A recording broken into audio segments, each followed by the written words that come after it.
Yes ma'am. सो जो topic आज आज हम लोग सर्टिफिकेट कोर्स में लेने वाले हैं वो है लिंकेज का। सबसे फ्रंट स्लाइड में आपको 3 पिक्चर्स दिखाई दे रही हैं। इनका बहुत ही करेक्शन है इस पीपीटी से। फर्स्ट ऑफ ऑल एक ड्रोसोफिला का फ्लाई है, फ्रूट फ्लाई। फिर जो सेकंड पिक्चर है आपको दिख रही है वो है लेथाइरस ओडोरेटस, एक प्लांट का फ्लावर है। और जो तीसरी फोटो आपको दिख रही है वो है टीएच मॉर्गन की। अभी ये सब और कैसे कोरिलेटेड हैं इस लिंकेज के कॉन्सेप्ट से we will study in the upcoming slides. तो कॉन्सेप्ट ऑफ लिंकेज क्या है, पहले तो हम लोग उसको स्टडी करते हैं। आप इस स्लाइड में देख रहे हैं 2 पिक्चर्स मैं आपको दिखा रही हूँ। एक में लिखा हुआ है नॉट लिंक्ड और दूसरे में लिखा हुआ है लिंक्ड।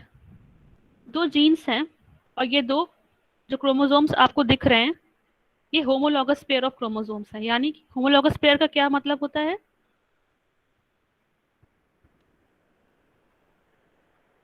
2 जीन्स हैं जो अलग अलग क्रोमोसोम्स पे हैं। एक तो इस पे है जीन 1 और दूसरा होमोलॉगस नहीं है, सॉरी, एक इस पर है फर्स्ट वाले क्रोमोसोम पे जो कि जीन 1 है और एक इस पर है।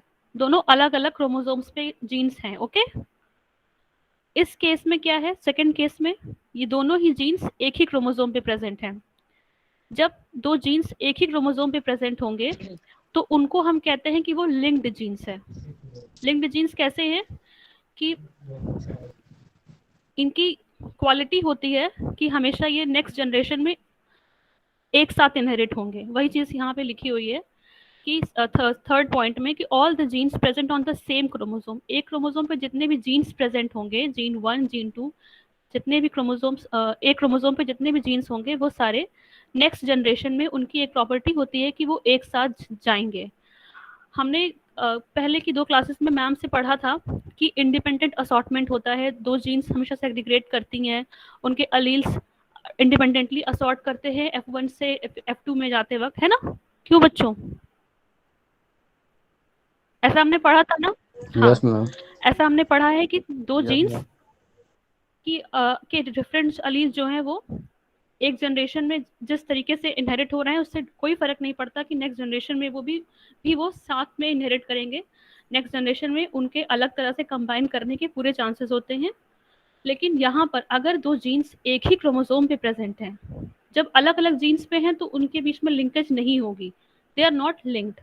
बट जब क्रोमोसोम्स एक ही क्रोमोसोम पे 2 जीन्स, जीन 1 और जीन 2 बहुत ही पास पास एसोसिएटेड हैं तो वो नेक्स्ट जनरेशन में साथ जाएंगे।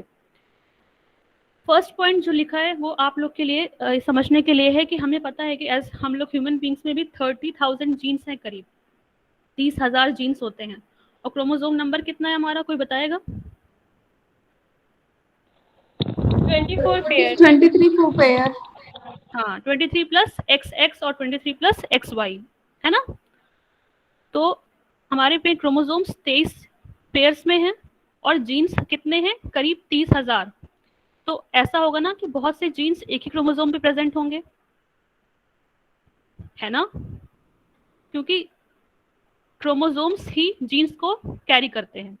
तो जब क्रोमोसोम्स का नंबर कम है और जीन्स का नंबर ज्यादा है तो इसका मतलब कि कई सारे जीन्स एक ही क्रोमोसोम पे प्रेजेंट होंगे, है ना बच्चों? Yes ma'am. है ना? मैं बोल रही हूँ क्रोमोसोम, आपने खुद बताया कि 23 पेयर के क्रोमोसोम्स हैं पर जीन्स उससे कहीं ज्यादा है। तो इसका मतलब एक क्रोमोसोम पे कई सारे जीन्स प्रेजेंट होंगे। वो सारे जीन्स जो एक ही क्रोमोसोम पे प्रेजेंट होंगे उनको हम बोलेंगे लिंक्ड जीन्स। ठीक है? Yes ma'am. हाँ, जो जीन्स एक ही क्रोमोसोम पे प्रेजेंट हैं उनको हम बोलेंगे लिंक्ड जीन्स। इतना पहले आप समझ लो, फिर हम आगे बढ़े। इतना समझ में आ गया ना? और इस इनहेरिटेंस, उनके इनहेरिटेंस को बोलेंगे लिंकेज। आगे बढ़े बच्चों? Yes ma'am.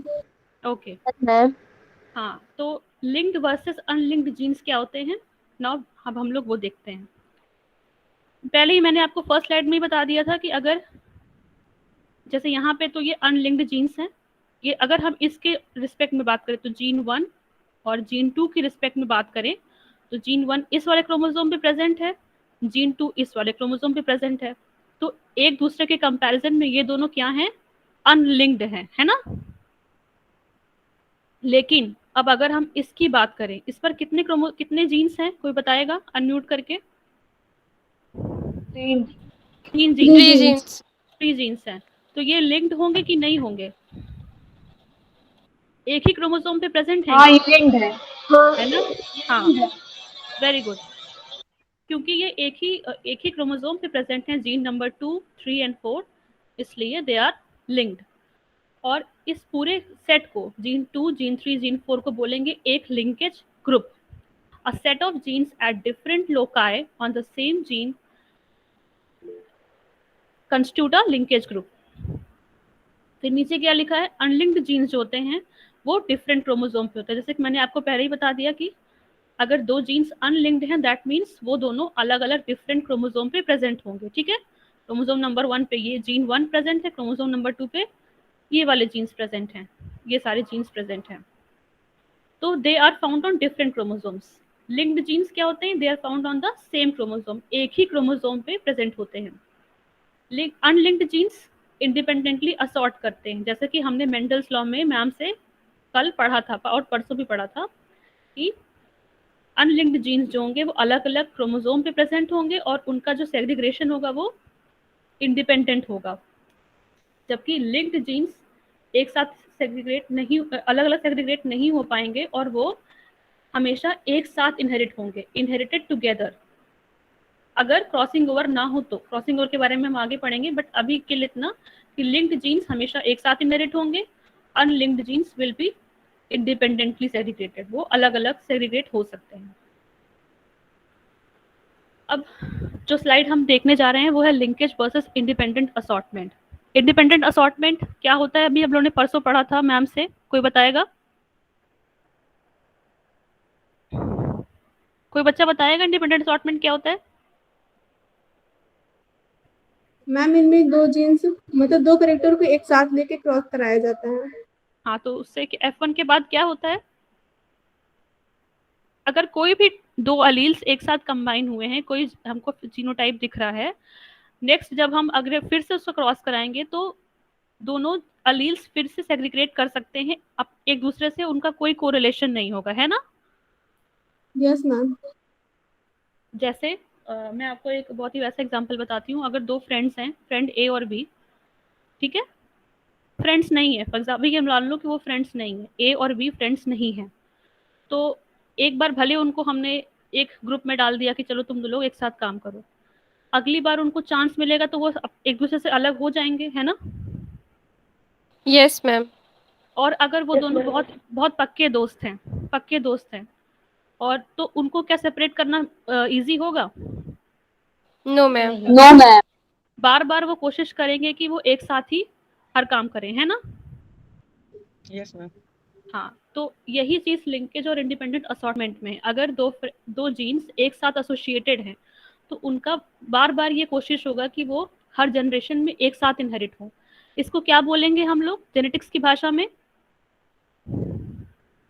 एक साथ अगर इनहेरिट होंगे वो जीन्स बहुत ही क्लोजली एसोसिएटेड हैं तो इंडिपेंडेंट असॉर्टमेंट। नहीं, लिंकेज बोलेंगे। दोनों एसोसिएटेड है एक साथ और वो एक साथ बहुत ही पास उनका एसोसिएशन बहुत पास है, बहुत बहुत क्लोज है वो, तो वो लिंक्ड है। लिंक का मतलब समझ रहे हो ना कि एक दूसरे से एसोसिएटेड है। लिंक वर्ड का मतलब समझ में आ रहा है। Yes ma'am. हाँ, और अब वहीं अगर जो 2 लोग हैं जिनके बीच में कोई खास रिश्ता नहीं है, वो एक क्रोमोसोम पे प्रेजेंट नहीं है, उनके बीच में कोई फोर्स नहीं है जो उनको एक साथ कर सके, तो वो बार बार इंडिपेंडेंटली असॉर्ट करेंगे। यही डिफरेंस है इंडिपेंडेंट असॉर्टमेंट और लिंकेज में। अभी ये बात की समझ में आई कि नहीं आई, पहले ये बताओ। Yes, ma'am. Yes, समझ में ma'am. आया। अब क्या समझ में आया, कोई एक बता दे मुझे क्या समझ में आया है। लिंकेज और इंडिपेंडेंट असॉर्टमेंट में कोई भी मुझे हिंदी में समझा दे कि क्या समझ में आया है।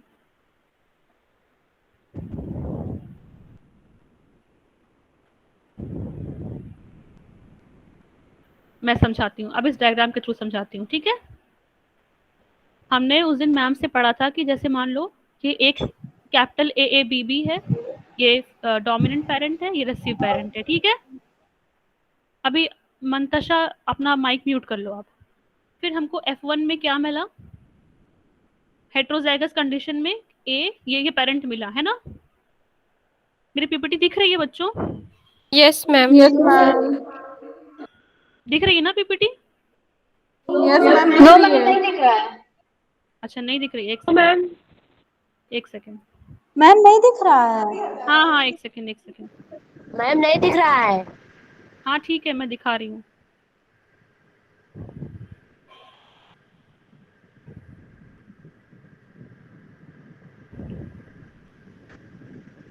अब दिख रही है? Yes ma'am. Yes ma'am. Yes ma'am.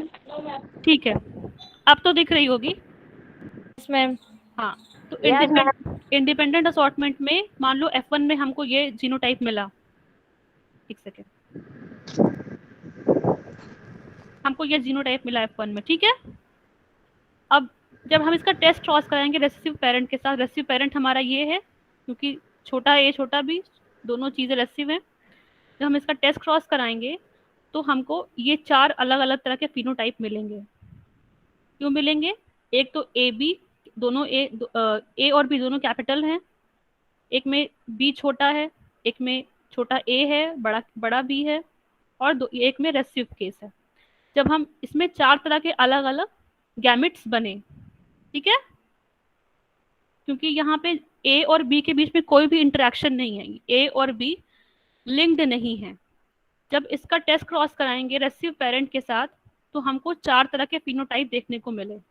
ये हमने कल करके देखा भी था, परसों किया था ना बच्चों तुम लोग ने। Yes ma'am. 4 तरह के अलग फिनोटाइप मिले कि रेशियो क्या होता था हमारा 9:3:3:1 का रेशियो है ना। मैम हाँ, 4 तरह के फिनोटाइप मिलते थे, क्योंकि यहाँ पे ए और बी के बीच में कोई भी लिंकेज नहीं है, इनका कोई भी संबंध एक दूसरे से नहीं है। ये F2 में फिर से सेग्रीगेट कर सकते हैं इरेस्पेक्टिव ऑफ ईच अदर, एक दूसरे से इनका कोई संबंध नहीं है। वहीं पे अगर लिंकेज होगा, लिंकेज में क्या होगा, ये 2 जीन्स एक ही क्रोमोसोम पे प्रेजेंट हैं। ये वाला जहां मैं सर्कल कर रही हूँ उसको ध्यान से देखो, ठीक है।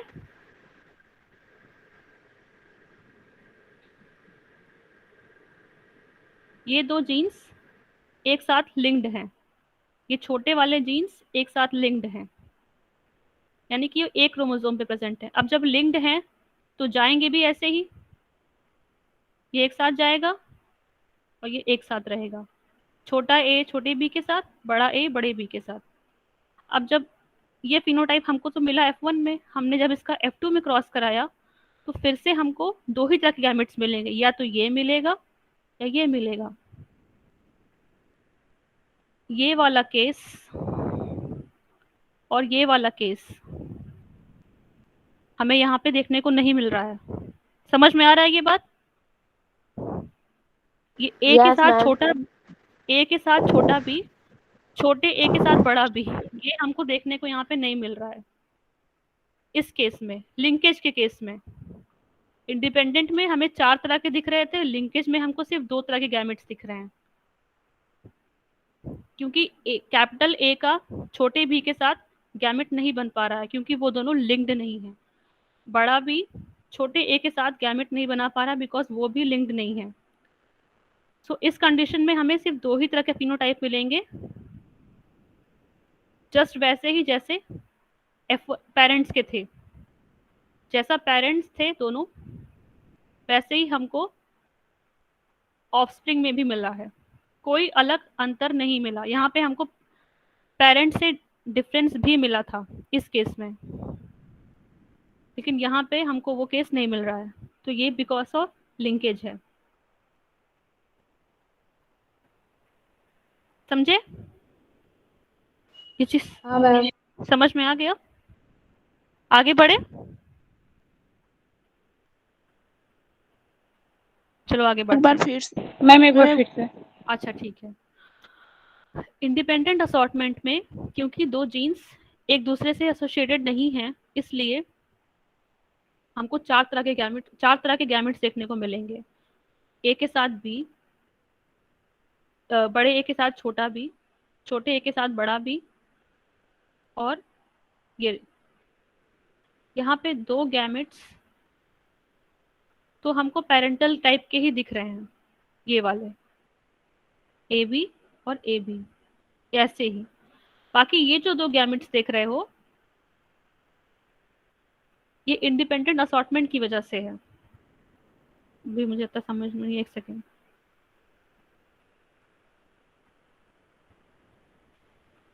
लिंकेज में हेलो,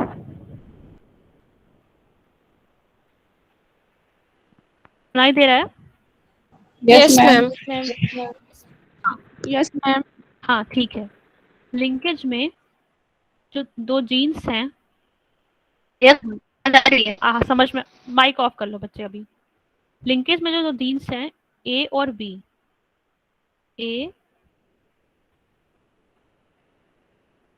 बी, ये दोनों क्योंकि एक ही जीन पे प्रेजेंट हैं, एक ही क्रोमोसोम पे प्रेजेंट है ये दोनों जीन्स, ठीक है। ये एक क्रोमोसोम है, उस पर ए और बी प्रेजेंट है, और इसलिए ये हमेशा एक साथ जाएंगे। देखो ए और बी, ये एक साथ आया ना, एक साथ हैं। जबकि यहाँ पे इंडिपेंडेंट असॉर्टमेंट के केस में ये अलग अलग क्रोमोसोम्स पे प्रेजेंट हैं, ए बी। तो यहाँ पे हमें 4 फिनोटाइप देखने को मिलेगा। ये एक सेकेंड,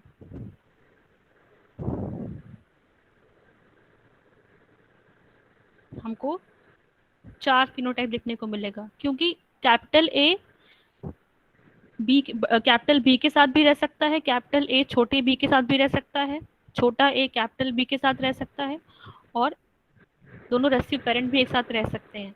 क्योंकि यहाँ पे दोनों जो जीन्स हैं ए और बी, ये दोनों के बीच में कोई लिंकेज नहीं है। जबकि यहाँ पे इस केस में, लिंकेज के केस में, ए और बी ये दोनों एक साथ ही जाना, एक साथ लिंक्ड हैं, तो हमेशा ये एक साथ ही जाएंगे। जब एक साथ जाएंगे तो हमको 4 की जगह पे सिर्फ 2 जीनो,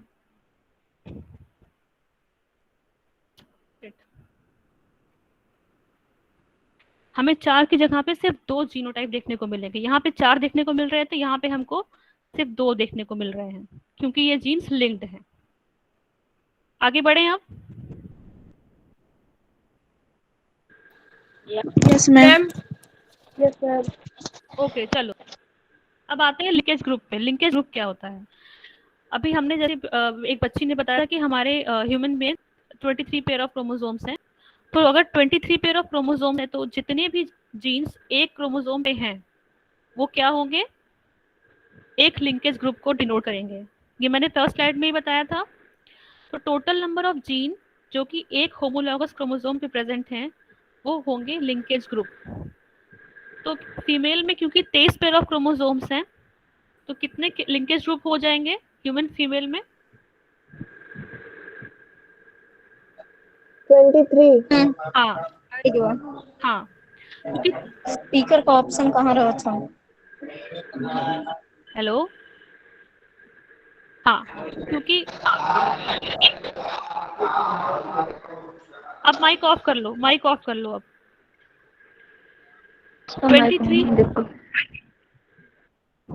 23 पेयर ऑफ क्रोमोसोम्स हैं, तो एक क्रोमोसोम पे जितने भी जीन्स होंगे वो लिंक्ड होंगे, इसलिए 23 अलग अलग क्रोमोसोम पेयर्स हैं। तो सोनल आप माइक ऑफ कर लो। 23 पेयर ऑफ क्रोमोसोम्स है, तो 23 पेयर ऑफ लिंकेज ग्रुप्स भी होंगे। मेल में क्या होगा? मेल में कितने क्रोमोसोम्स हैं? 22।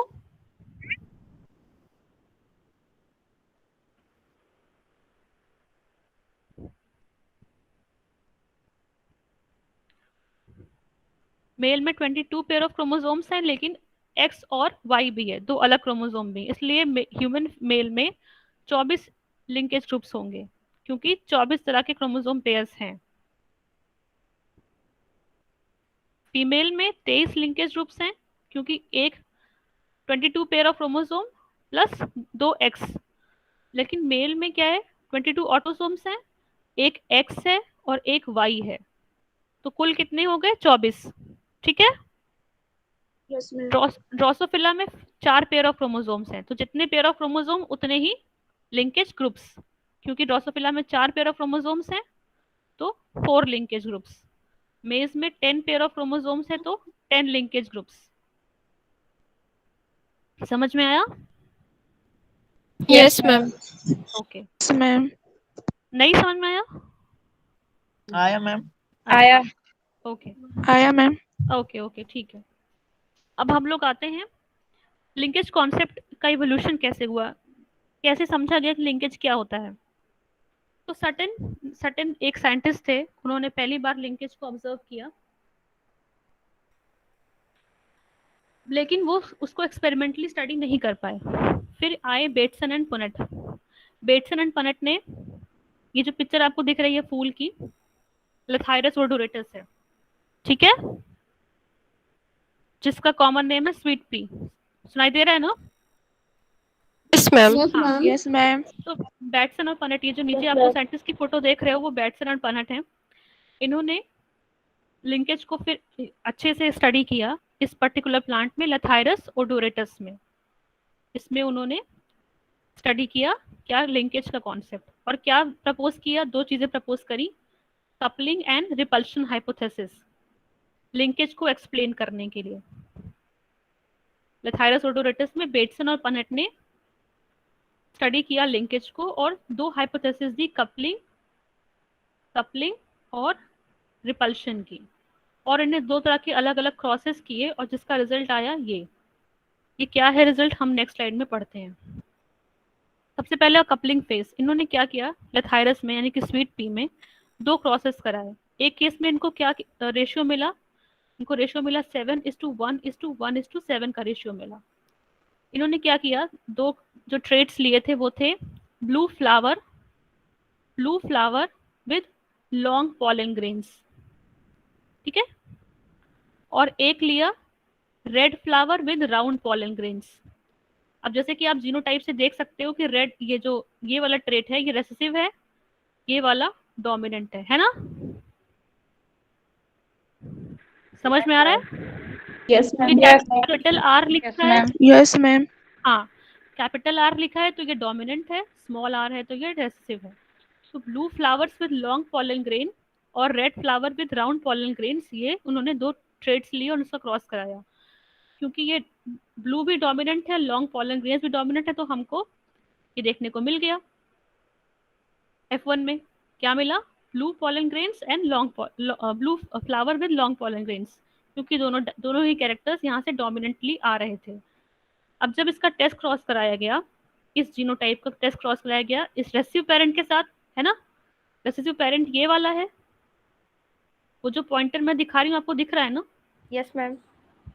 रेसिसिव पेरेंट ये वाला है और हमारा F1 इंडिविजुअल ये है। इसका जब हमने टेस्ट क्रॉस कराया इन दोनों का, तो हमको क्या रेशियो मिला, हमको रेशियो मिला 7:1:1:7, ठीक है। इनके बीच में भी लिंकेज थी, पर हमको यहाँ पे रेशियो मिला ये 7:1:1:7 का, जबकि हमको नॉर्मल डाई हाइब्रिड क्रॉस में क्या रेशियो मिलता है, 9:3:3:1 का, है ना? पर यहाँ पे हमको रेशियो मिला है 7:1:1:7 का। ये, इसको बेटसन एंड पनेट ने बोला कि ये कपलिंग हाइपोथेसिस का रिजल्ट था। अब रिपल्शन में क्या हुआ था ये देखते हैं। फिर इन्होंने एक और क्रॉस कराया, उसमें भी यही जीनोटाइप लिया, उसमें भी हमको blue flower with long pollen grains देखने को मिले। जब इसका इन्होंने टेस्ट क्रॉस कराया तो टेस्ट क्रॉस में हमको रेशियो उल्टा मिला। उल्टा कैसे मिला, 1:7:7:1। यहाँ पे मिला था 7:1:1:7, यहाँ पे मिला है 1:7:7:1। इन दोनों क्रॉसेस को बेटसन और पनेट ने कपलिंग और रिपल्शन हाइपोथेसिस के थ्रू एक्सप्लेन किया। अब ये दोनों क्या हैं ये हम अभी देखते हैं। इतना समझ में आया जो मैंने बताया? जी मैम। ये जो क्रॉस रिजल्ट, हाँ, जो Yes, क्रॉस ma'am. रिजल्ट, अब मैं बताती हूँ कि कपलिंग और रिपल्शन का मतलब क्या है। जब उनको ये जीनोटाइप मिला 7:1:1:7 का, तो इन्होंने देखा कि ये वाला आर और ये, जब दो डोमिनेंट ट्रेड्स एक साथ रहते हैं हाई फ्रीक्वेंसी में और दो रेसेसिव ट्रेड्स भी एक साथ रहते हैं हाई फ्रीक्वेंसी में, 7 और 7 है ना, हाई फ्रीक्वेंसी है ना, क्यों बच्चों? और यहाँ पे देखो एक डोमिनेंट एक रेसिसिव के साथ है, कैपिटल आर छोटे आर ओ के साथ है, यहाँ पे एक डोमिनेंट एक रेसिसिव के साथ है। जब दो डोमिनेंट ट्रेड्स एक साथ हैं और उनकी फ्रीक्वेंसी ज्यादा है, दो रेसिसिव ट्रेड्स एक साथ हैं और उनकी फ्रीक्वेंसी भी ज्यादा है, तो ये कपलिंग फेज है। और एक डोमिनेंट और एक मेरी बात बहुत ध्यान से सुनना, एक डोमिनेंट और एक रेसिसिव पेरेंट एक साथ हैं लेकिन उनकी फ्रीक्वेंसी बहुत कम आ रही है, 1 आ रही है, इसका मतलब ये कपलिंग फेज है, क्योंकि दो डोमिनेंट ट्रेड्स और दो रेसिसिव ट्रेड्स हाई फ्रीक्वेंसी में, तो ये कपलिंग फेज है। अब रिपल्शन फेज में क्या होता है, जब दो डोमिनेंट कैरेक्टर्स और दो रेसिसिव कैरेक्टर्स की फ्रीक्वेंसी बहुत कम आई, 1 आई, यहाँ भी 1 आई, यहाँ भी 1 आई, पूरे रेशियो में, इसका मतलब ये यहाँ पे जो डोमिनेंट ट्रेड्स थे, जो रेसिसिव ट्रेड्स थे, वो रिपल्शन फेज में थे, उनका एक साथ रहने का जो पॉसिबिलिटी थी वो बहुत कम है, तो वो रिपल्शन फेज है। रिपल्शन का मतलब समझते हो ना?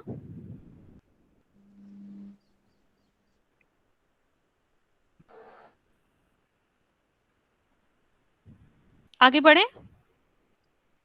Yes ma'am. कपलिंग फेज क्या होती है उसको मॉर्गन ने फिर अच्छे से एक्सप्लेन किया इस डायग्राम में। कपलिंग फेज अभी आप यहाँ पे देखो, यहाँ पे चीजें और क्लियर हो जाएंगी। ये जीनोटाइप ए और बी ये दोनों डोमिनेंट हैं, है ना, डोमिनेंट है ना बच्चों? Yes ma'am. हाँ, यस मैम। और ये रेसिव है, छोटा ए छोटा बी, है ना? Yes, ma'am. हाँ, जब दो डोमिनेंट जीन्स एक ही क्रोमोसोम पे, होमोलॉगस क्रोमोसोम की एक पार्ट पे प्रेजेंट होंगे तो वो कपलिंग फेज में होंगे। और जब दो अलग अलग जीन्स यानी कि एक डोमिनेंट है एक रेसिसिव है, बी छोटा बी है और कैपिटल ए है, जब ये दोनों एक होमोलॉगस क्रोमोसोम पे प्रेजेंट होंगे और यहाँ पे वही उल्टी कंडीशन, छोटा ए बड़े बी के साथ है, बड़ा ए छोटे बी के साथ है, तो ये रिपल्शन फेज है। और यहाँ पे कपलिंग फेज क्या है, जब बड़ा ए बड़े बी के साथ है, छोटा ए छोटे बी के साथ है, तो ये कपलिंग फेज है और ये रिपल्शन फेज है। जब कपलिंग फेज में जीनोटाइप्स होंगे तो उनका रेशियो आएगा ये वाला, ठीक है। कपलिंग फेज यानी कि कैपिटल ए और कैपिटल बी एक ही होमोलॉगस क्रोमोसोम पे प्रेजेंट होंगे, तब हमको जीनोटाइप देखने को मिलेगा 7:1:1:7 का। और जब रिपल्शन फेज होगा यानी कि कैपिटल ए छोटे बी के साथ है, छोटा ए कैपिटल बी के साथ है, तब वो रिपल्शन फेज है, और उस केस में हमको रेशियो देखने को मिलेगा 1:7:7:1 का। ओके मैम मैम हाँ बोलो। रेशियो कैसे निकालेंगे? रेशियो इसमें जो है लिंकेज के बेसिस पे है, ये इंडिपेंडेंट असॉर्टमेंट के बेसिस पे नहीं है, ये लिंकेज के बेसिस पे है। इसका चार्ट बनाना होगा ना? इसका चार्ट बनाने की जरूरत नहीं है, आप इतने में ऐसे ही समझ लो कि चेकर बोर्ड की जरूरत यहाँ पे नहीं, क्योंकि यहाँ पे इंडिपेंडेंटली असॉर्ट नहीं हो रहा है, यहाँ पे दो जीन्स एक साथ जा रहे हैं क्योंकि वो लिंकेज में है, ठीक है। Yes ma'am. यही तो डिफरेंस है इंडिपेंडेंट असॉर्टमेंट और लिंकेज में। इंडिपेंडेंट असॉर्टमेंट में दो जीन्स अलग अलग जाएंगे, लेकिन लिंकेज में दो जीन्स अगर वो लिंक्ड हैं तो वो एक ही साथ जाएंगे। यस। हाँ, तो अगर कैपिटल आर और छोटा कैपिटल आर और आर ओ ये लिंकेज में है, लिंक्ड जीन्स हैं, तो वो हमेशा एक साथ जाएंगे, वो चेकर बोर्ड के थ्रू अलग अलग कॉम्बिनेशन में नहीं जाएंगे। ठीक है। हाँ, तो ये चीज यहाँ लिखी हुई है कि उन्होंने अपने रिजल्ट्स को कपलिंग और रिपल्शन के थ्रू स्टडी किया और ये देखा कि अगर दो gene which is present on the same chromosome अगर वो डोमिनेंट फेज में है तो वो कपलिंग हाइपोथेसिस की तरफ जाएंगे। अगर वो डोमिनेंट क्रोमोसोम्स अलग अलग क्रोमोसोम पे, ये डोमिनेंट ए डोमिनेंट बी ये दोनों अलग अलग क्रोमोसोम पे हैं, तब ये रिपल्शन फेज में होंगे। और उस रिपल्शन के केस में हमको रिजल्ट क्या मिलेगा? रिपल्शन के केस में हमको रिजल्ट क्या मिलेगा बच्चों F2 में? रेशियो क्या आएगा?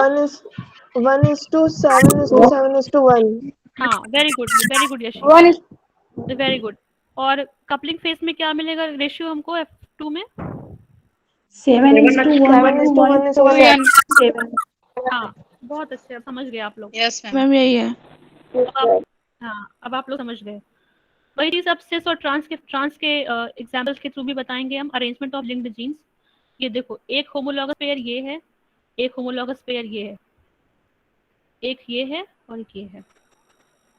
सिस फेस का मतलब क्या होता है? जब दोनों जीन्स ए और बी दोनों डोमिनेंट जीन्स हैं और ये एक ही पेयर ऑफ होमोलॉगस पे प्रेजेंट है, तब वो सिस फेस होगा। वही केस यहाँ भी है, अगर छोटा ए छोटा बी दोनों एक क्रोमोसोम पे प्रेजेंट है, एक ही आर्म पे प्रेजेंट है, तो वो भी सिस फेस होगा। इसको क्या लिखा? In this type of arrangement a dominant allele present और located on the same chromosome and their respective recessive alleles are present on the different homologous chromosome. जब डोमिनेंट अलील एक पेयर पे, recessive अलील एक chromosome के pair पे present है, तो वो सिस फेस है। ट्रांस फेस क्या है? जब dominant and the recessive allele present on the same chromosome, ये डोमिनेंट ये रेसेसिव, ये एक क्रोमोसोम पे प्रेजेंट है, डिफरेंट होगा सर। हाँ, और इसका काउंटर पार्ट छोटा ए बड़ा बी ये दूसरे वाले पे प्रेजेंट है, then this is trans phase. ये समझ में आया? यस मैम, यस मैम, सबको समझ में आ गया? Yes, ma'am. Yes ma'am, yes ma'am. हाँ, तो अगर दोनों डोमिनेंट अलील एक ही क्रोमोसोम पे प्रेजेंट हैं तो वो सिस फेस। अगर दोनों अलग अलग क्रोमोसोम पे प्रेजेंट है, एक पे डोमिनेंट और एक रेसेसिव है, दूसरे पे दूसरा डोमिनेंट और रेसेसिव है, तब वो ट्रांस अरेंजमेंट हो गया। Transfer, yes ma'am. ओके, अब क्रोमोसोमल थ्योरी ऑफ लिंकेज। तो लिंकेज की क्रोमोसोमल थ्योरी क्या है ये देखते हैं। अब माइक ऑफ कर लो आप लोग, प्लीज माइक ऑफ कर लो। क्रोमोसोमल थ्योरी ऑफ लिंकेज, तो जितने भी जीन्स, मैं आपको स्टार्टिंग फर्स्ट स्लाइड से बता रही कि ऑल द लिंक्ड जीन्स जो कि present on the one pair of homologous chromosomes, वो सारे लिंक्ड है। यहाँ पे मैं all the linked genes are present on one pair of homologous chromosome. ये एक होमोलॉगस पेयर है, ये एक होमोलॉगस पेयर है, छोटा ए कैपिटल ए और बी, ये एक लिंकेज ग्रुप है ना? जी मैम। तो जितने भी जीन्स एक पेयर ऑफ होमोलॉगस क्रोमोसोम पे प्रेजेंट हैं वो लिंक्ड जीन्स हैं। उसके बाद जितने भी लिंक्ड जीन्स हैं वो लीनियरली अरेंज होते हैं क्रोमोसोम पे। एक क्रोमोसोम है, ये एक जीन है, ये दूसरा जीन है, ये तीसरा जीन है, 1 2 3, ये तीनों जीन्स एक क्रोमोसोम का पेयर, ये है, ये क्रोमोसोम है, और ये तीन जीन्स हैं 1 2 3, ये सारे एक लीनियरली मतलब एक लाइन में अरेंज्ड हैं। ठीक है, ये पॉइंट समझ में आया? एक ही क्रोमोसोम पे जीन्स लीनियरली अरेंज्ड हैं। Each linked gene has a definite location on chromosome. Her gene का किसी भी क्रोमोसोम पे एक स्पेसिफिक लोकेशन होता है। जैसे इस लोकाई पे जीन नंबर 1 प्रेजेंट है, इस लोकाई पे जीन नंबर 2 प्रेजेंट है, इस लोकाई पे जीन नंबर 3 प्रेजेंट है। तो हर जीन का किसी क्रोमोसोम पे एक स्पेसिफिक, एक निर्धारित पोजीशन होती है, जो कि वो जीन वहीं पे मिलेगा और कहीं नहीं मिलेगा, एक स्पेसिफिक लोकाई पे मिलेगा। और strength of linkage depends on the location of linkage genes. दो जीन्स कितनी ज्यादा लिंक्ड होंगी, जीन नंबर 1 और जीन नंबर 2 कितनी ज्यादा लिंक्ड होंगी, वो डिपेंड करेगा कि वो कितनी पास में है। इसको मैं एक और एग्जांपल डायग्राम से बताती हूँ। ये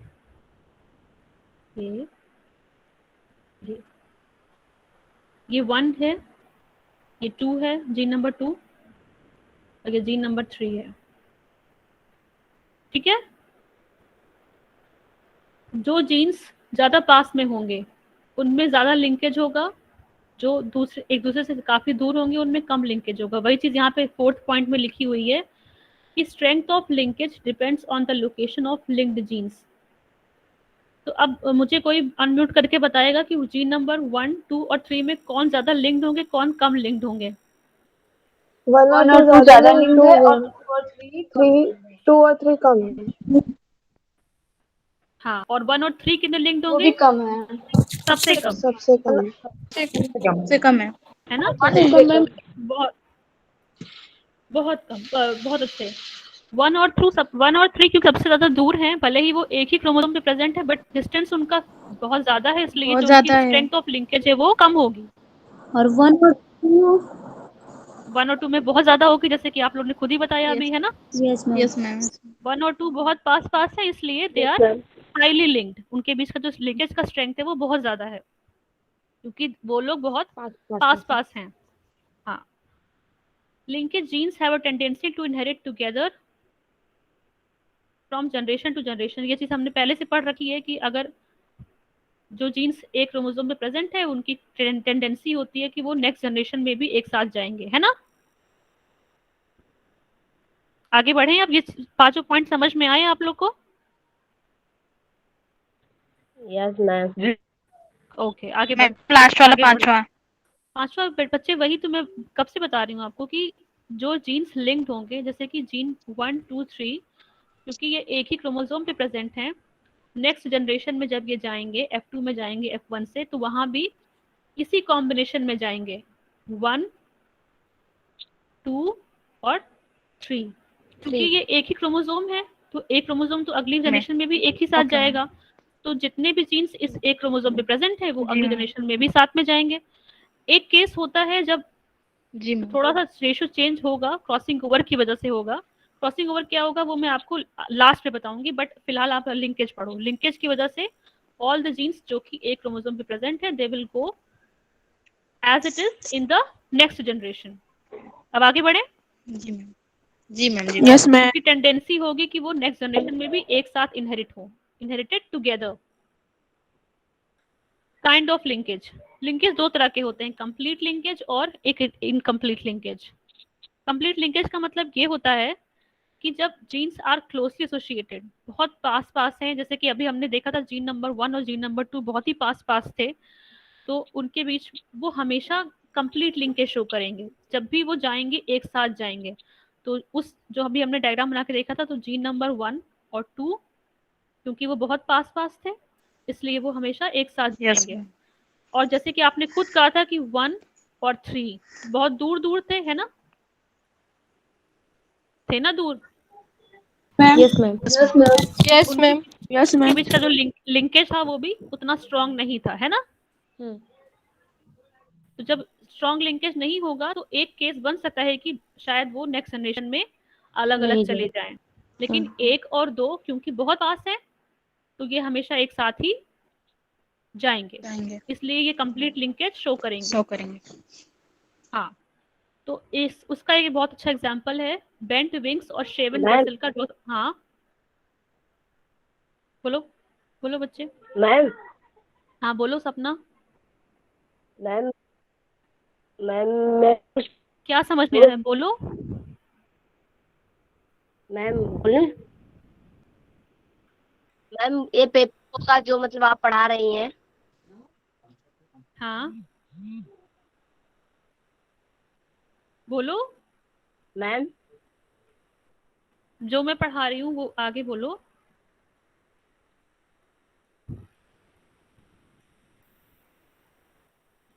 उसको आवाज नहीं जा रही है मैम, नेटवर्क नहीं उसको होगा। आवाज। मैम अच्छा तो हाँ बोलो बोलो।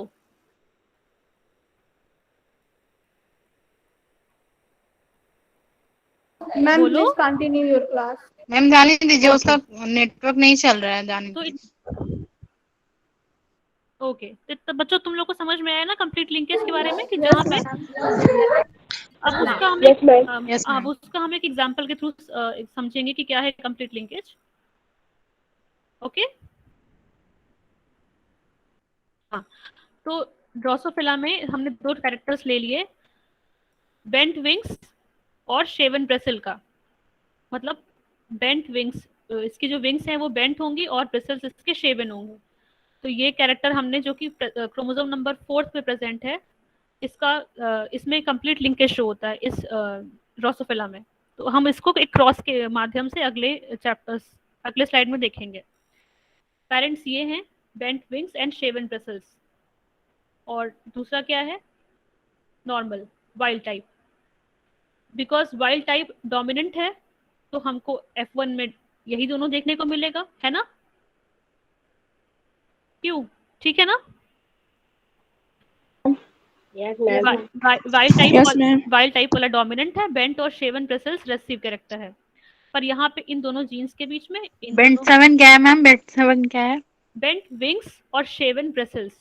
ये यहाँ पे देखो, इस स्लाइड में मैंने यहाँ पे लिखा है bent wings and shaven bristles. ये कैरेक्टर हैं, दो अलग अलग कैरेक्टर्स हैं। जैसे डाई हाइब्रिड क्रॉस में हम दो अलग ट्रेट्स लेते थे ना, यस मैम। वही चीज यहाँ पे हम दो अलग अलग ट्रेट्स ले रहे हैं, एक बेंट विंग्स ड्रोसोफिला में और उसके ब्रिसल्स एक शेवन ब्रिस। यस हाँ मैम। हाँ, तो ये दो ट्रेट्स Okay. हम ले रहे हैं एक साथ। तो यहाँ पे ओके मैम। बीटी डिनोट करता है बेंट विंग्स को, शेवन को डिनोट करता है SVN। इसका हम क्रॉस करा रहे हैं वाइल्ड टाइप ऑफ ड्रोसोफिला के साथ। तो क्योंकि वाइल्ड टाइप वाला डोमिनेंट है तो हमको F1 में डोमिनेंट देखने को मिलेगा। अब हम इसका क्रॉस कराएंगे रेसेसिव पेरेंट के साथ। रेसेसिव पेरेंट कौन सा है इन दोनों में? रेसेसिव पेरेंट कौन है बताओ इन दोनों में? बेंट 7। हाँ, वेरी गुड। कौन बताया ये बात? किसने बताया? मैंने मैम। नाम बता। हाँ, कृष्णा ने बताया।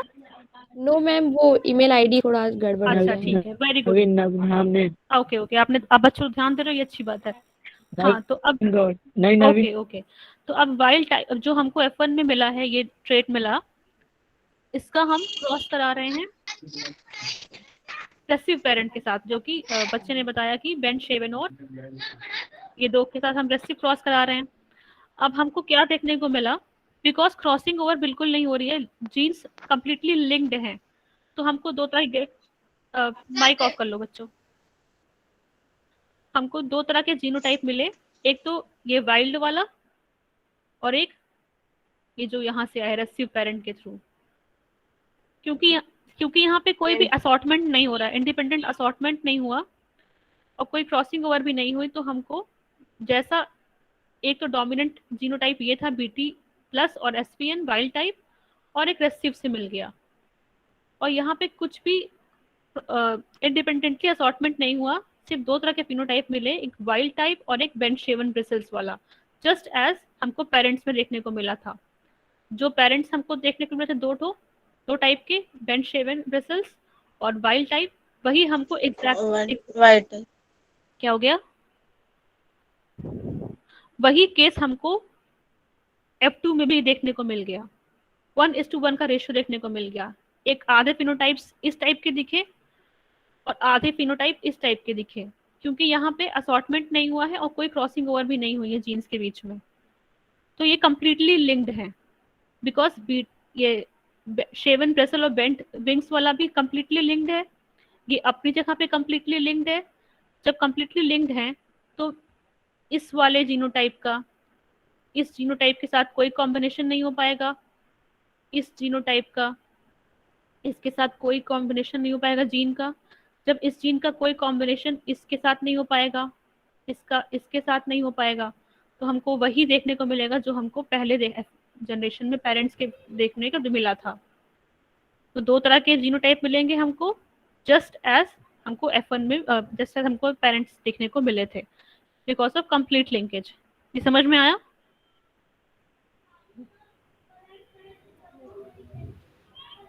क्योंकि कोई लिंकेज नहीं, क्योंकि कोई भी असॉर्टमेंट नहीं हुआ, कंप्लीट लिंकेज है, तो हमको जैसे पेरेंट्स दो तरह के फिनोटाइप देखने को मिले थे, वैसे ही प्रोजेनी में भी हमको दो तरह के फिनोटाइप देखने को मिलेंगे।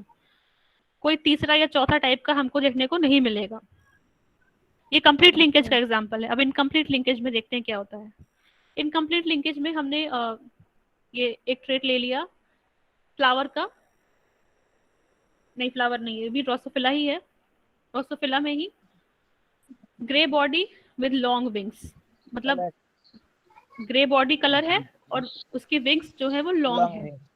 और एक हमने ले लिया black body colour with vestigial wings, ठीक है। इस केस में हमको इनकम्प्लीट लिंकेज देखने को मिलेगी। कैसे देखने को मिलेगी वो हम देखते हैं। क्योंकि ग्रे बॉडी और लॉन्ग विंग्स ये दोनों डोमिनेंट हैं, ब्लैक बॉडी और वेस्टिजियल विंग्स ये दोनों रेसेसिव हैं। तो F1 में क्या देखने को मिलेगा बच्चों, कौन सा ट्रेट आएगा F1 में? Grey body long wing. Good good, body colour dominant वाला आएगा। वही हमको देखने को मिला है ना। भले ही ये देखो बी कैपिटल बी और इसके साथ एक छोटा बी और वी भी आ गया है, लेकिन हमको क्योंकि dominant character B capital V है वो शो कर रहा है ग्रे बॉडी और लॉन्ग कलर, इसलिए हमारा जो फिनोटाइप होगा वो ये होगा, है ना, grey body and long wings. हाँ, अब इसका रेसिसिव पेरेंट के साथ फिर से क्रॉस कराएंगे, टेस्ट क्रॉस। अब हम टेस्ट क्रॉस कराएंगे रेसिसिव पेरेंट के साथ।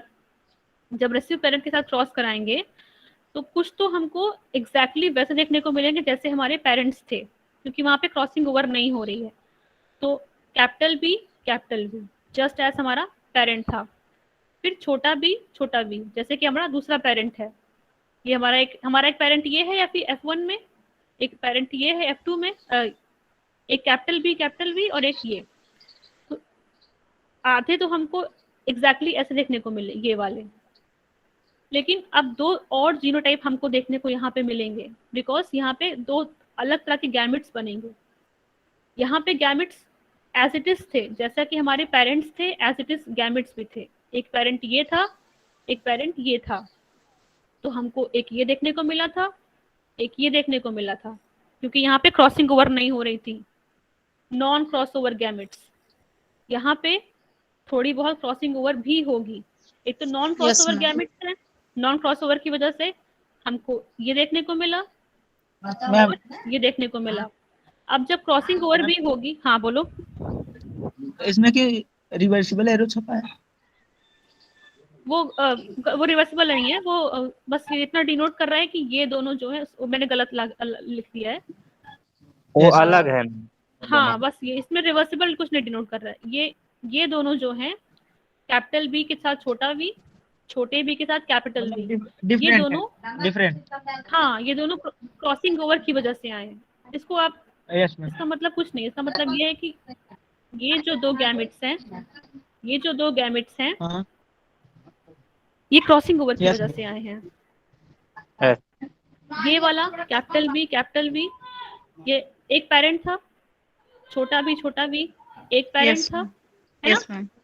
इसके जीनोटाइप को देखो, अब जब कैपिटल बी के साथ छोटा वी आ जाएगा, ये वाला केस, तो ये क्रॉसिंग ओवर की वजह से आ रहा है। छोटे बी के साथ कैपिटल वी आ जाएगा, यहाँ पे छोटा वी है ना, अगर छोटे बी के साथ कैपिटल वी आ जाएगा ये वाला, तो ये भी क्रॉसिंग ओवर की वजह से आया है। तो इस केस में क्या होगा, जब इनकम्प्लीट लिंकेज होगी थोड़ा बहुत क्रॉसिंग ओवर होगा।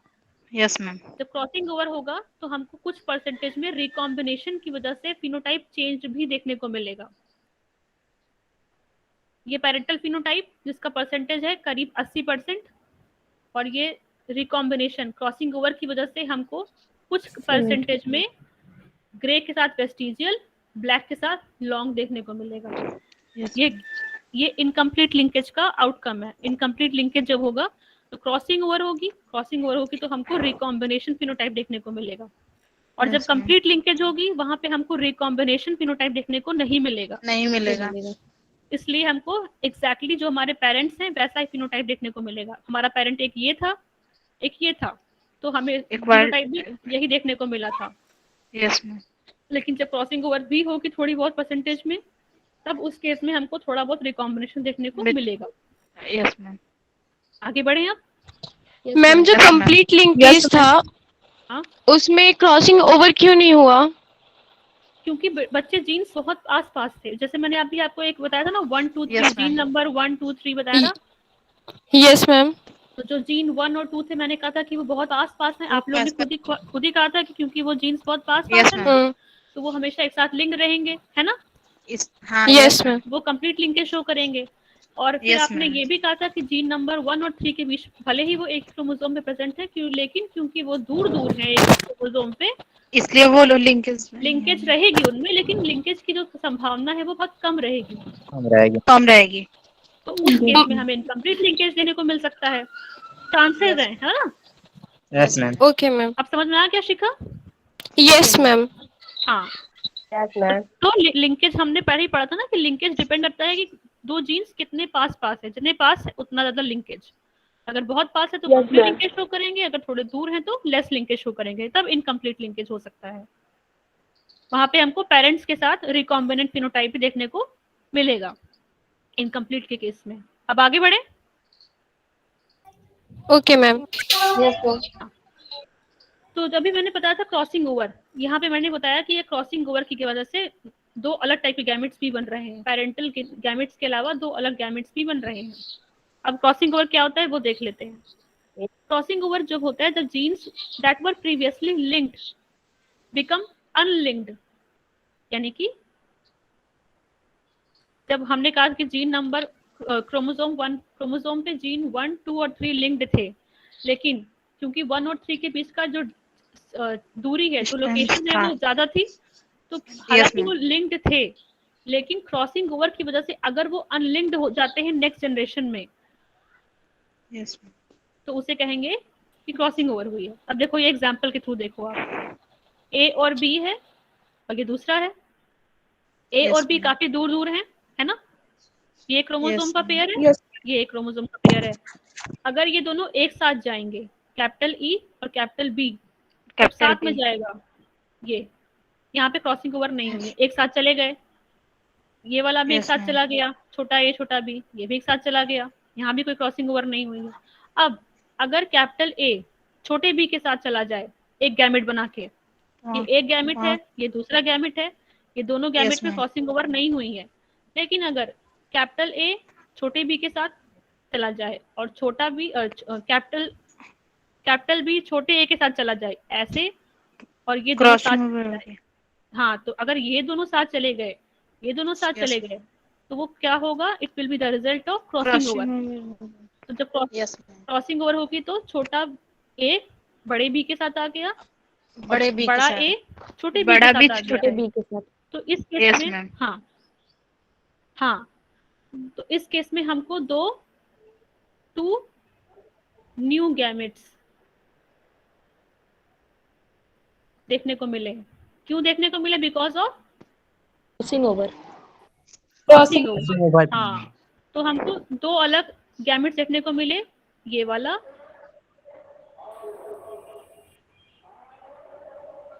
मैम किस स्टेज में सर क्रॉसिंग ओवर बच्चे मियोसिस के टाइम पे होगी, लिखा है ना crossing over during meiosis, prophase 1 of meiosis.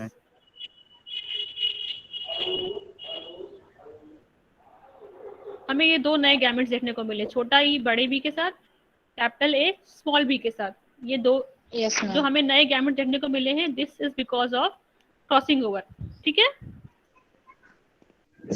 ठीक है मैम। हाँ, अब लास्ट है सिग्निफिकेंस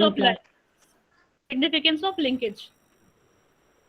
लिंकेज का सिग्निफिकेंस क्या है? कोई मुझे अपने से जो समझ में आए वो बताएगा?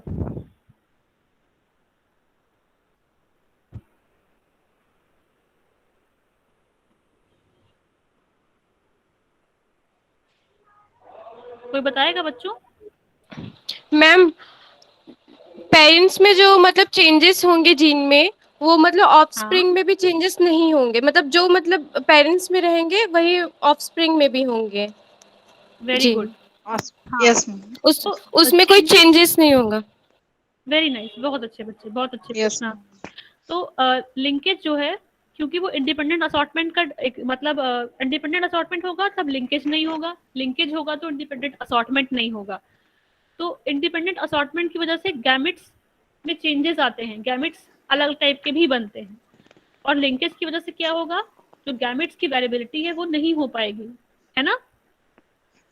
Yes ma'am. It reduces the possibility of variability in gametes. जैसा कि कृष्णा ने बताया अभी कि लिंकेज जब होगी तो दो जीन्स हमेशा एक ही साथ इनहेरिट होंगे, उनका क्रॉसिंग ओवर होने की संभावना नहीं हो पाएगी, और तब इंडिपेंडेंट असॉर्टमेंट भी नहीं होगा, और वेरिएशन किसी भी ट्रेड में वेरिएशन नहीं आ पाएगा। ये कौन था? हेलो, किसका माइक ऑन था अभी? नेहा बिंद। नेहा करके, नेहा बिंद। बच्चों अपना माइक अच्छा फिर उसकी वजह से क्या होगा, it reduces the chance of recombination of genes और thus helps to hold parental characteristics। यानी कि अगर पेरेंट्स बेंट विंग्स और शेवन ब्रेसल्स थे तो वो आगे भी बेंट विंग्स और शेवन ब्रेसल्स ही रहेंगे। वो उनके जस्ट पेरेंट जैसे पेरेंट्स थे वैसा ही ऑफस्प्रिंग रहेगा, जैसे कृष्णा ने बताया। तो रिकॉम्बिनेशन नहीं होगा, क्रॉसिंग ओवर नहीं होगी और पेरेंट्स की तरह ही ऑफस्प्रिंग का भी कैरेक्टर रहेगा बिकॉज ऑफ लिंकेज। जैसे मैम हीमोफीलिया। नहीं नहीं, हीमोफीलिया जेनेटिक वो तो एक डिफॉर्मिटी है, उसको आप इससे मत वो करो, हीमोफीलिया से नहीं। अब हमारी ये स्लाइड खत्म हो गई। अब बच्चों किसी को कोई भी किसी भी स्लाइड में अगर कुछ कंफ्यूजन है तो पूछ सकता है। यस मैम, लास्ट वाला फिर से बताइए। सिग्निफिकेंस यही ना? Yes ma'am.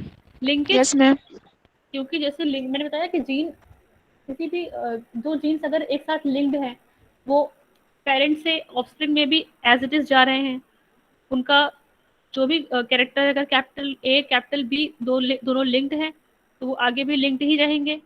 मैं इसको एक एग्जांपल से बताती हूँ, डायग्राम के थ्रू बताती हूँ।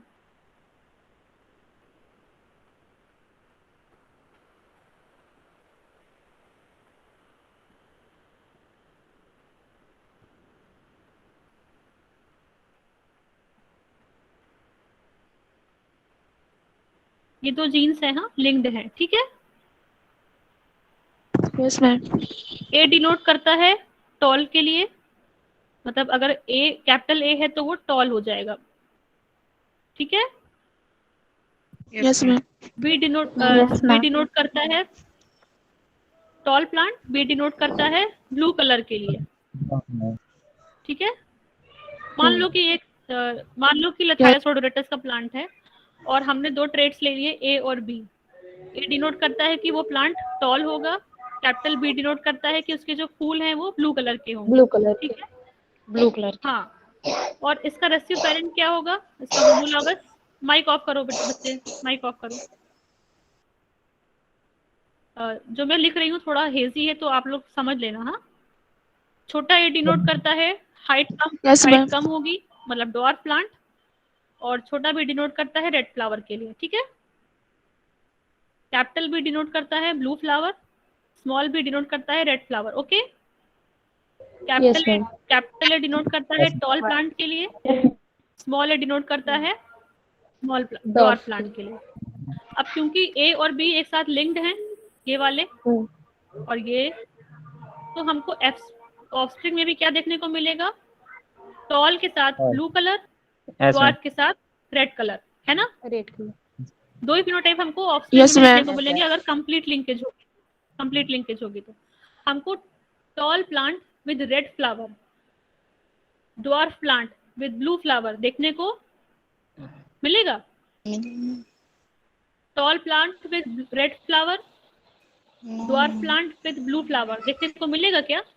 No ma'am. नहीं देखने को मिलेगा। बहुत अच्छा। No, ma'am. हाँ, No, ma'am. जैसा तो वही चीज यहाँ पे कही जा रही है कि जैसा पेरेंट्स के कैरेक्टर्स होंगे, जैसे पेरेंट्स है एग्जैक्टली वैसे ही ऑफस्प्रिंग भी हो जाएगा अगर लिंकेज कंप्लीट होगी तो। Linkage reduces the chance of recombination of genes and thus helps to hold the parental characteristics। Parents अगर टॉल प्लांट है, उसके फूल ब्लू कलर के हैं, तो ऑफस्प्रिंग भी एज इट इज हो जाएगी। ऑफस्प्रिंग में हमको टॉल के साथ रेड कलर नहीं मिलेगा, हमको dwarf plant with blue colour नहीं मिलेगा। अगर लिंकेज होगी तो हमको सिर्फ पेरेंट्स वाले कैरेक्टरिस्टिक देखने को मिलेंगे। यही लिंकेज का सिग्निफिकेंस है। तो अगर कोई प्लांट ब्रीडिंग में हम चाहें कि एक ऐसा पौधा मिले जो लथायस रोडोरेटस का एक ऐसा प्लांट मिले जो कि टॉल भी हो और रेड कलर के फ्लावर्स हो, वो हमारे लिए लिंकेज की वजह से पॉसिबल नहीं हो पाएगा। नहीं होगा क्योंकि लिंकेज की वजह से जो वेरिएबिलिटी ऑफ गैमेट्स है वो नहीं हो पाएगी, नहीं हो पाएगी, है ना। Yes, ma'am. गैमेट्स के बीच में वेरिएशन नहीं हो पाएगा। जैसे पेरेंट्स हैं वैसे ही ऑफस्प्रिंग हो जाएंगे। पेरेंट्स अगर टॉल और ब्लू है तो ऑफस्प्रिंग में टॉल और ब्लू होगा। अगर पेरेंट्स डॉर्फ और रेड कलर का है, ऑफस्प्रिंग भी रेड कलर का विद डॉर्फ हाइट होगा। हमको उस केस में Yes, वेरिएशन ma'am. इन गैमेट्स देखने को नहीं मिलेगा। समझ में आया? Yes, ma'am. Yes ma'am. अब पूरा समझ में आ गया ना? करें फिर, और कोई कंफ्यूजन तो Yes, नहीं है ma'am. अब पीपीटी में? मैम जो रिपल्सन के थ्रू लिंकेज को कैसे समझेंगे? उन्होंने जो मॉर्गन थे, मॉर्गन ने ये कहा कि जीन्स जो लिंक्ड होते हैं उसमें भी दो तरह के अलग अलग रेशो देखने को मिले उनको लथाइरस में ही दो अलग तरह के रेशो देखने को मिले। हालांकि वो जीन्स लिंक्ड थे, लेकिन रेशियो डिवेट कैसे किया? एक केस में हमको 7:1:1 ये रेशियो देखने को मिला, एक में ये देखने को मिला। जब जीन्स, माइक ऑफ करो बच्चे, माइक ऑफ करो। जब दो डोमिनेंट जीन्स एक होमोलॉगस पे प्रेजेंट होंगे, दो रेसेसिव जीन्स एक होमोलॉगस पे प्रेजेंट होंगे, तो वो कपलिंग फेज में होंगे। और जब कपलिंग फेज में होंगे तो रेशियो आएगा 7:1:1:7 का। यानी कि इसमें समझो, जब ये कैपिटल आर है, ये कैपिटल आर है, ये डोमिनेंट फेज, ये डोमिनेंट है ना दोनों जीन्स? Yes ma'am. ये दोनों रेसेसिव जीन्स हैं। Yes ma'am. Yes ma'am. अगर इनकी अगर ये दोनों एक ही होमोलॉगस क्रोमोसोम पे प्रेजेंट होंगे, तब इनका जो रेशियो होगा, ये रिपल्शन एग्जांपल यहाँ पे देखो। अगर माइक ऑफ करो, माइक ऑफ करो। दो जीन्स, दोनों डोमिनेंट अलील्स अगर एक होमोलॉगस पे हैं और उनकी फ्रीक्वेंसी 7, तो उनकी फ्रीक्वेंसी 7:1:1:7 की आएगी। तो डोमिनेंट जीन्स एक होमोलॉगस पे हैं, दो रेसेसिव जीन एक होमोलॉगस पे हैं, तो वो कपलिंग फेज में होंगे। अगर दोनों डोमिनेंट जीन्स अलग अलग होमोलॉगस क्रोमोसोम पे प्रेजेंट होंगे और दो रेसेसिव जीन्स अलग अलग होमोलॉगस क्रोमोसोम पे प्रेजेंट होंगे, तब रेशियो हो जाएगा 1:7:7:1 का। ये यहाँ पे दिया हुआ है। ये एक होमोलॉगस है, ये दूसरा होमोलॉगस है। ए और बी, कैपिटल ए और बी एक साथ हैं, कपलिंग फेज में है। छोटा ए छोटा बी एक साथ में है, तो ये भी कपलिंग फेज में है। जब कपलिंग फेज में जीन्स रहेंगे तो वहां पे हमको रेशियो देखने को मिलेगा ये वाला। और अगर होमोलॉगस क्रोमोसोम पे एक डोमिनेंट के साथ एक रेसेसिव अलील है, एक रेसेसिव के साथ एक डोमिनेंट अलील है, तो हमको उस केस में देखने को मिलेगा ये वाला रेशियो। अब समझ में आया? Yes ma'am. Yes. अगर दोनों, इतना समझो कि दो डोमिनेंट अलील्स एक ही होमोलॉगस पे प्रेजेंट होंगे तो रेशियो आएगा ये वाला। और अगर दो डोमिनेंट अलील्स अलग अलग होमोलॉगस पे प्रेजेंट हैं, कैपिटल ए इस वाले पे है, छोटा बी और कैपिटल बी इस वाले पे है, तो वो रिपल्शन फेज में है और उस केस में रेशियो आएगा ये वाला। अब क्लियर है? Yes, ma'am. Yes ma'am. चलो मैम। हम लोग खत्म करें ये class. Okay ma'am. Yes, ma'am. Okay okay okay बच्चों, कल की स्लाइड, कल की जो क्लास होगी, thank you ma'am. Yes ma'am का क्लास चलेगी? हाँ बच्चों, कल क्लास चलेगी और कल की क्लास के बारे में आपको शाम तक को सर्टिफिकेट कोर्स जो हमारा ग्रुप है व्हाट्सएप पे, उस पर आपको जानकारी दे दी जाएगी। ठीक है मैम। ठीक है मैम। आज Thank you, क्लास ma'am. आज Thank you, ma'am. समझ में आई ना? जी ma'am. Ma'am. Yes, ma'am. Ma'am. तो आप लोग सब इसको खुद से भी बस, जब मैं पीडीएफ भेज दूंगी स्टडी करना तो और क्लियर होगा। ठीक है मैम, आज के क्लास की पीडीएफ सेंड कर दीजिएगा। हाँ, जो मैं सेंड करूंगी उस पर आप पढ़ोगे और जब पढ़ोगे तो समझ में आएगा। और ओके मैम। ठीक है मैम, थैंक यू मैम।